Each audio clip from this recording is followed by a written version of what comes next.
Hello बच्चों, welcome once again my YouTube channel study by RC sir. आज बच्चों हम लोग लेसन पढ़ेंगे 4 क्लास 9th दो चरों वाला रैखिक समीकरण यानी कि linear equation in two variable. सबसे पहले इसका हम बेसिक इंट्रोडक्शन देखेंगे एकदम ध्यानपूर्वक, उसके बाद प्रश्नावली को उड़ा देंगे। ठीक है, तो सबसे पहले इंट्रोडक्शन देखते हैं, ध्यान से देखिएगा बेटा। दो चरों वाला रैखिक समीकरण, सबसे पहले ये बात जानेंगे कि रैखिक समीकरण होता क्या है। ऐसा समीकरण जिसका पावर एक हो, मतलब किसके, चर का पावर एक हो। चर समझते हैं, चर समझते हैं, जो हमारा x होता है, जो y होता है, जो z होता है, उसका पावर एक, तब वो रैखिक समीकरण होगा। और रैखिक समीकरण के लिए एक खास बात और है, जब हम उसको ग्राफ पे प्लॉट करेंगे ना, एक सीधी रेखा का निर्माण करेगा। तो ध्यान पूर्वक देखिएगा, इसका व्यापक समीकरण क्या होता है। पहले रैखिक समीकरण देखिए, रैखिक समीकरण गौर करें। ऐसा समीकरण, ऐसा समीकरण जिसके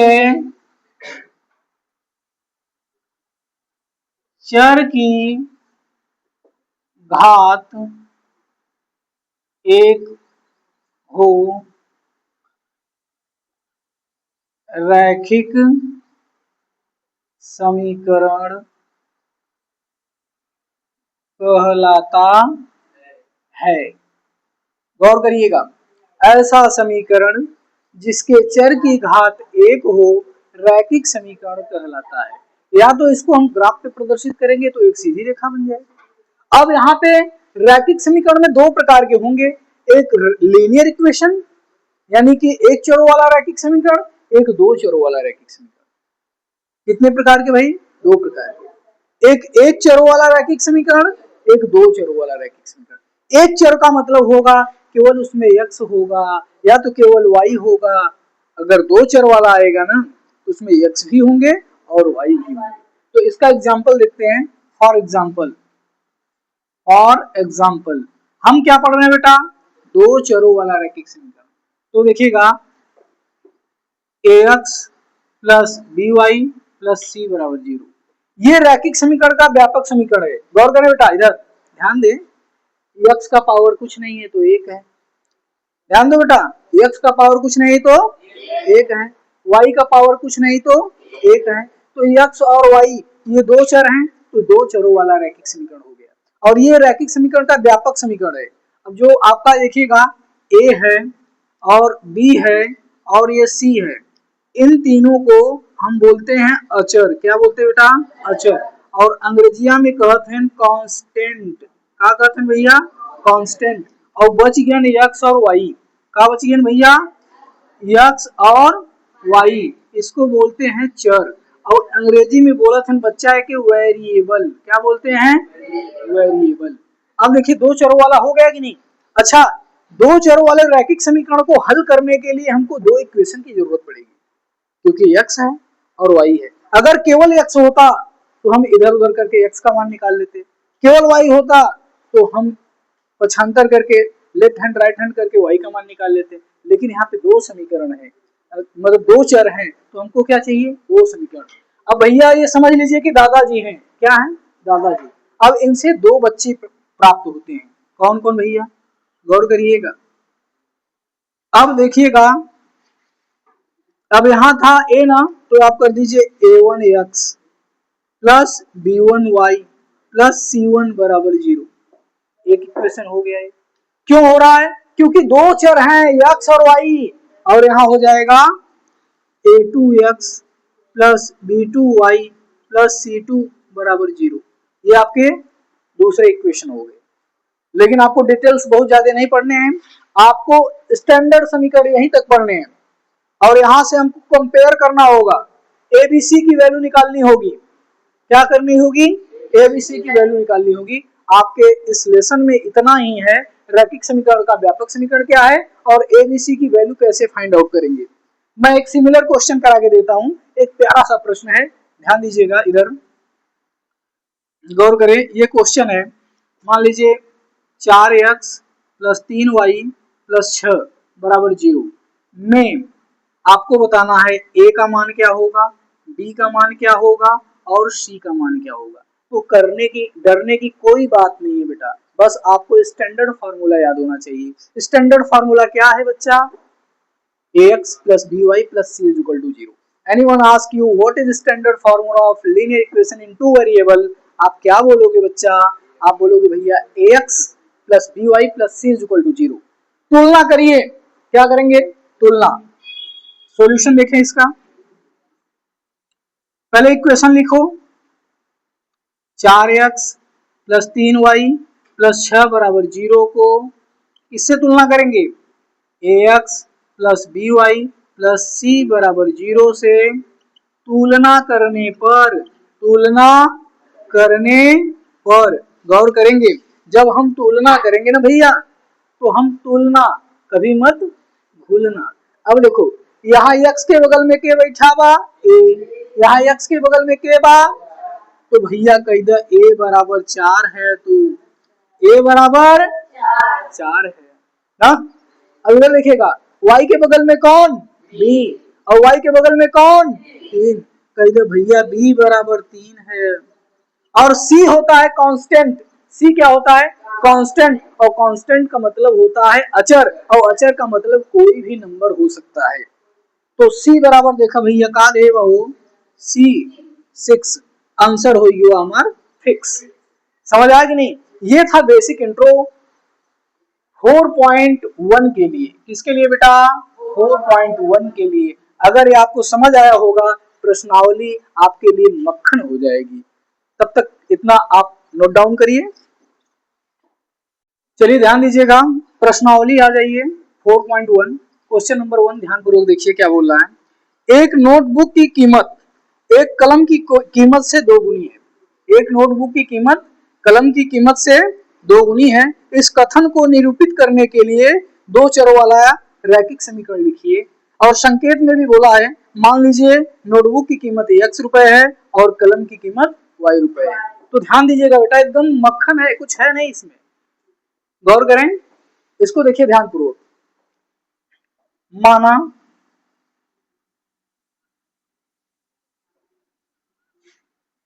नोटबुक की कीमत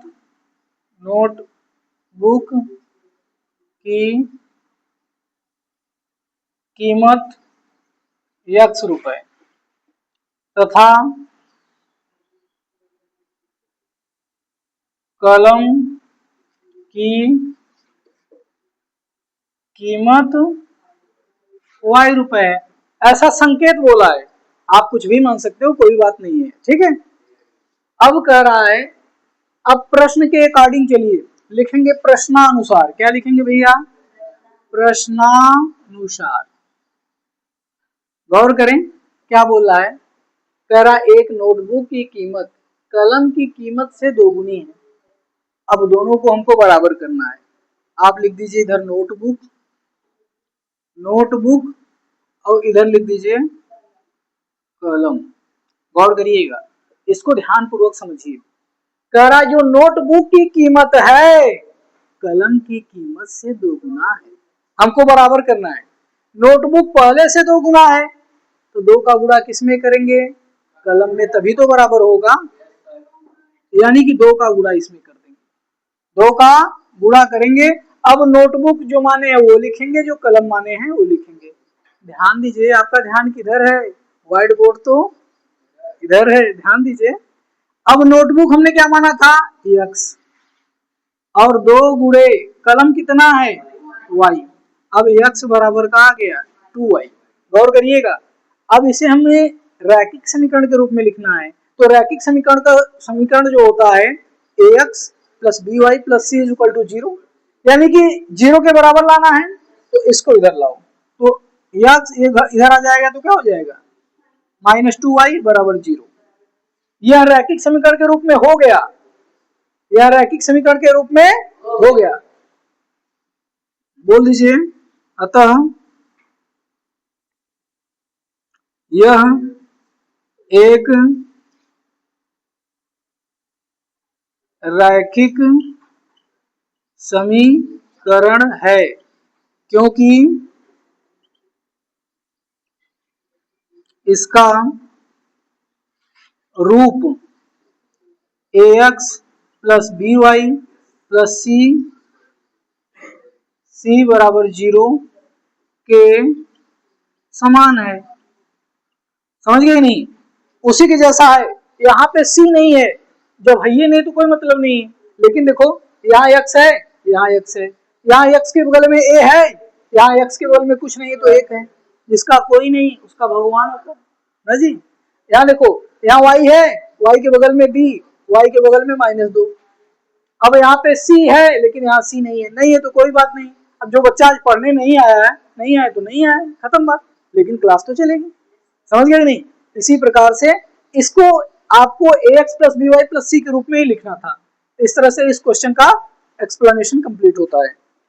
ध्यान दीजिए बच्चों, ये क्वेश्चन नंबर 2 ध्यानपूर्वक समझिए। इसमें कुल 8 पार्ट हैं। कितने पार्ट हैं? 8 पार्ट है। बस बहुत इजी है, जो आपने बेसिक पढ़ा है बस वही है। देखिए प्रश्न क्या कह रहा है, निम्नलिखित रैखिक समीकरणों को ax plus B X plus C के रूप में लिखना है। कैसा लिखना है? ax plus B X plus C के रूप में लिखना है। ध्यान दो भाई। फिर आगे कह रहा है और प्रत्येक स्थिति में एबीसी का मान निकालिए। जैसा कि हमने आपको इंट्रोडक्शन में कराया था, आपको कहा भैया इसको स्टैंडर्ड फॉर्म में लिख दीजिए। स्टैंडर्ड फॉर्म मतलब व्यापक समीकरण, और व्यापक समीकरण क्या होता है? ax plus B Y plus C is equal to 0, यानी 0 के बराबर लाना है। कोई भी नंबर अगर उधर है इस साइड लाके 0 कर लीजिए, फिर वहां से ए बी सी की तुलना कर लीजिए, आंसर हो गया। चलिए क्वेश्चन नंबर 1 देखते हैं, पहले पार्ट का पहला पार्ट। ठीक है, सॉल्यूशन इसका लिखिए। 2x प्लस 3y बराबर 9.35 का बार दिया है। बार का मतलब वो नंबर बार बार रिपीट करता है, लेकिन यहाँ पे हमको हल नहीं करना है। हमको ये देखो इसको इधर लाइए। क्यों? क्योंकि हमको व्यापक समीकरण के रूप में लिखना है। व्यापक समीकरण, रैखिक समीकरण का जो दो चरों वाला व्यापक समीकरण है वो होता है भैया ax plus B Y plus C बराबर 0। ऐसा तुलना करके हमको a का वैल्यू निकालना है, हमको b का वैल्यू निकालना है, हमको c का वैल्यू निकालना है। हजम हुआ? हजम करो भैया। यहाँ देखो इसको इधर लाएंगे तभी तो ऐसा बनेगा। गौर करें, लाइए भैया इधर, माइनस हो जाएगा चलेगा, कोई बात नहीं है। 2x 3y एक इधर आएंगे तो हम माइनस में हो जाएंगे। हो जाओ भाई कोई बात नहीं, लेकिन 0 तो हो जाओगे। हो गया 0। अब कह दो भैया आप रैखिक समीकरण का व्यापक समीकरण हो, वो भी दो चरों वाला। समझ गए कि नहीं? अब देखिए बोल दीजिए यहां से को ax plus B Y plus C बराबर 0 से तुलना करने पर, तुलना नहीं है भूलना। समझ गए कि नहीं? अब देखो x के बगल में a, यहाँ x के बगल में तो a बराबर 2 बोला, a बराबर 2 बोला, और कौन नाम रख दिया आपका? गोला। देखिएगा y के बगल में b, y के बगल में, अरे भैया b बराबर 3, हो गए हम फ्री ना। अब देखिएगा c कांस्टेंट है, ये नंबर भी तो कांस्टेंट है। c बराबर क्या हो जाएगा बताओ बच्चा? -9.35 का बार। ये आंसर हो गया, ये फाइनल आंसर हो गया। चलिए इसका दूसरा पार्ट देखिए बेटा, क्या बोल रहा है? x माइनस वाई बटे 5 माइनस 10 बराबर 0। ये ऑलरेडी व्यापक समीकरण के रूप में है। देखो ax plus B Y plus C equal to 0, 0 हमको बराबर चाहिए और 0 दिया है, बस इसको तुलना कर लीजिए। क्या करेंगे? तुलना। अब कह दीजिए को ax plus B Y plus C बराबर 0 से तुलना करने पर, तुलना कर लीजिए। तो देखो x के बगल में क्या है? यहाँ x के बगल में क्या है? कुछ नहीं तो एक, a बराबर 1। देखिए y के बगल में b, यहाँ y के बगल में 1 बटे -5 है, 1 बटे -5 है, तो b बराबर का आएगा 1 बटे -5। बटा में है ना भैया, कोई बात नहीं है, गुणा कराएंगे फिर वही चीज आ जाएगा। अब देखो c बराबर क्या है भैया? c बराबर -10। उठा लीजिए पेन, लिख दीजिए c बराबर -10। Thank you. चलिए इसका तीसरा पार्ट देखिए, ध्यान दे बेटा। 2x माइनस में दिया है प्लस 3y बराबर 6, हमको 0 चाहिए बराबर। इसको भाई इधर लाओ पकड़ के, तो भैया आप माइनस में हो जाओगे चलेगा, कोई दिक्कत नहीं है, लेकिन हमको ऐसा बनाना है ax plus B Y plus C equal to 0। ऐसे बनाएंगे तभी हमारा काम बनेगा, नहीं तो मैं भैया हमें बड़ा तकलीफ होगा, हमको घाटा हो जाएगा, हम इस तरफ आएंगे, हमके घाटा हो जाए चाहे बाय बाय टाटा हो जाए, लेकिन आपको आना पड़ेगा। क्या करना पड़ेगा? आना पड़ेगा। इधर आ जाइए, -2x प्लस 3y माइनस 6 बराबर 0। गौर करे बेटा, इधर हो गया 0, ध्यान दे हीरो, इधर हो गया 0। ये मिल रहा है उसी के रूप में है कि नहीं? बस तुलना करना नहीं भूलना है। चलो को किससे तुलना करेंगे बेटा? ax plus B Y plus C बराबर 0 से तुलना करने पर, जब तुलना कर लो x के बगल में a, x के बगल में कौन? -2, a बराबर -2। y के बगल में b, y के बगल में 3, b बराबर 3, और c बराबर क्या है? -6 है। ये आंसर फिक्स है। चलिए ध्यान दीजिए क्वेश्चन नंबर 4। अब मत करिए शोर, क्वेश्चन नंबर 4। अब क्या करना भैया, ऐसा हमको लिखना है तो भैया इनको लाना पड़ेगा इधर। गौर करें, लिख दे भैया सॉल्यूशन। सॉल्यूशन का मतलब हल होता, क्या होता? हल। तो x माइनस 3y बराबर 0, इसको इधर लाए तो माइनस हो गया। हमको 0 के बराबर हमेशा चाहिए। आपको टारगेट रखो कि जो भी नंबर है 0 के बराबर हो जाए। समझ आ रही की बात नहीं? चलो को इससे तुलना करेंगे भैया, ax plus B Y plus C बराबर 0 से तुलना करने पर, कर लीजिए भैया। a बराबर का आएगा, x के बगल में a, x के बगल में कुछ नहीं तो 1। हमने बार बार बोला जिसका कोई नहीं उसका भगवान है ना। चलिए y के बगल में b, y के बगल में -3, तो b बराबर -3। अब देखिए c है ही नहीं है, c इधर है लेकिन इधर नहीं है, तो c बराबर 0, c बराबर 0। इस तरह से ये क्वेश्चन कंप्लीट होता है। दूसरा का पांचवा पार्ट देखिए बेटा, इसको इधर लाओ, 2x प्लस 5y बराबर 0 हो जाएगा। को ax plus B Y plus C बराबर 0 से तुलना करने पर, तुलना कर लीजिए तो a बराबर का आ जाएगा, बोलो। x के बगल में a, x के बगल में 2, a बराबर 2। y के बगल में b, y के बगल में 5, b बराबर 5। c दिया है? नहीं दिया है। c नहीं दिया है तो c बराबर 0। इसी तरह से 6 नंबर देखिए, 3x प्लस 2 बराबर 0। ये ऑलरेडी 0 है, ये ऑलरेडी 0 है, तो हमको 0 करने की जरूरत नहीं, बस तुलना करना है। को ax plus B Y plus C बराबर 0 से तुलना करने पर, गौर करें बेटा, x के बगल में क्या है? a, यहाँ x के बगल में 3, तो a बराबर 3। अब देखो बेटा, y के बगल में b, y वाला है ही नहीं, तो b बराबर 0। समझ में आया हीरो? और देखिए c कांस्टेंट है, नंबर है, तो c बराबर कितना आ गया? c बराबर 2। कौन नहीं बोल पा रहा है कि हो गई है बैटरी लो? c बराबर 2 ना। और फोन उठाते हो तो क्या बोलते हो? हेलो ना। अगला देखिए, ये क्वेश्चन नंबर 7 देखें इसका, y माइनस 2 बराबर 0, ऑलरेडी 0 है, बस तुलना करने की बात है। जो 0 है ना, देखते ही उड़ा दीजिए भैया। आप 0 हो मतलब बस तुलना करने वाली बात है ना। चलिए तुलना कर लेते हैं, किससे?